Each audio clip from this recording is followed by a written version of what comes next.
नमस्कार, आप देख रहे हैं न्यूज 4 नेशन और मैं हूं प्रियदर्शन।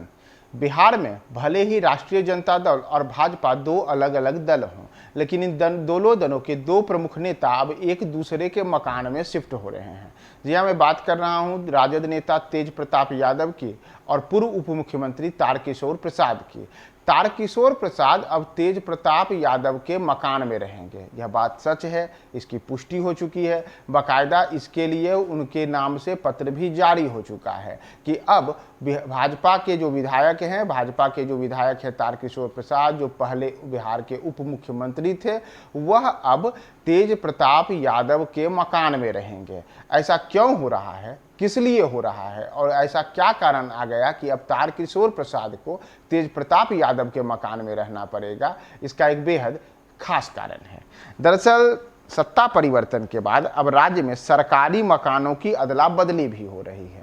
तो ऐसे में जो तेज प्रताप यादव अब तक जिस सरकारी बंगले में रहे थे, वह सरकारी बंगला अब तारकिशोर प्रसाद को आवंटित हो गया है। वही तारकिशोर प्रसाद जो राज्य में पहले पूर्व उप मुख्यमंत्री थे। तो तेज प्रताप मकान को जो आवंटित बंगला था, उस बंगले को अब राज्य के पूर्व उप मुख्यमंत्री तारकिशोर प्रसाद को आवंटित किया गया है। तो इस तरीके से तेज प्रताप का जो पूर्व में आवंटित स्टैंड रोड स्थित मकान है, उस मकान में अब तारकिशोर प्रसाद को रहने की अनुमति दे दी गई है। विधानसभा अध्यक्ष अवध बिहार चौधरी ने इसके लिए बाकायदा आवंटन की जो प्रक्रिया है उसे पूरा कर दिया है। उन्होंने न केवल तारकिशोर प्रसाद बल्कि राज्य के कुल 35 विधायकों को आवास के लिए नया आवंटन जारी कर दिया है। इनमें कई पूर्व मंत्री हैं और इन पूर्व मंत्रियों में चाहे उप मुख्यमंत्री तारकिशोर प्रसाद हों या पूर्व उप मुख्यमंत्री रेणु देवी हों, इन दोनों का नाम शामिल है।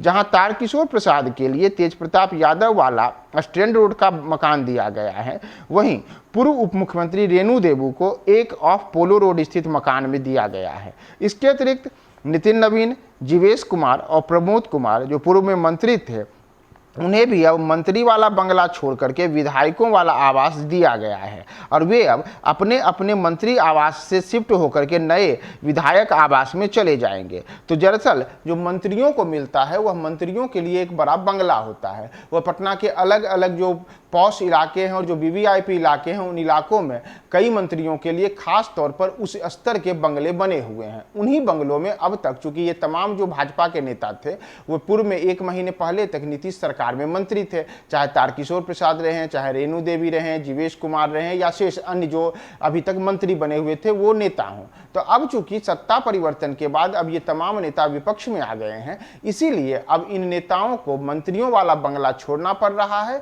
और उन्हें नए बंगले के रूप में अब विधायकों वाला आवास दिया गया है। तो पहली जो सूची जारी हुई है, उस पहले आवंटन सूची में 28 विधायकों का नाम शामिल है, जिन्हें वीरचंद पटेल पथ पर स्थित नए विधायक आवास में 28 विधायकों के लिए नए मकान जारी किए गए। हालांकि यह जो आवंटन हुआ है, यह आवंटन तत्काल अस्थायी है, तो बाद में इन अस्थायी आवंटनों को स्थायी आवंटन के रूप में परिवर्तित किया जा सकता है। लेकिन जो सबसे बड़ी खबर है वह यह है कि अब तारकिशोर प्रसाद तेज प्रताप यादव के बंगले में रहेंगे, तेज प्रताप यादव के उस मकान में रहेंगे जो स्टैंड रोड स्थित मकान है। और अब तक तेज प्रताप यादव यहीं से रहते थे और यहाँ से अपनी जो राजनीतिक गतिविधियां थे वहां से चलाते रहे थे। लेकिन एक और खास बात है कि 1 महीने से अधिक समय बीत जाने के बाद भी जो बिहार विधानसभा के मौजूदा अध्यक्ष हैं अवध बिहार चौधरी, उन्हें अवध बिहार चौधरी को अब तक नया आवास नहीं मिला है।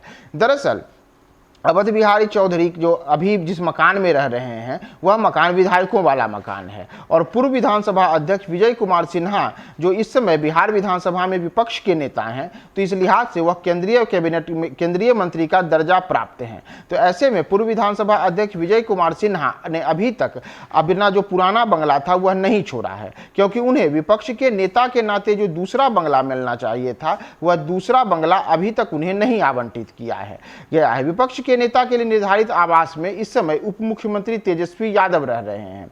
तो इस वजह से विजय कुमार सिन्हा उस बंगले में शिफ्ट नहीं हो रहे हैं और नतीजा है कि अवध बिहारी चौधरी को अभी तक अपने पुराने आवास में ही रहना पड़ रहा है। तो आगे जो सत्ता परिवर्तन के बाद किनका किनका और नया आवास मिलता है, कौन कौन से बंगले में जाते हैं, उसके लिए आप हमारे साथ बने रहिए न्यूज 4 नेशन पे।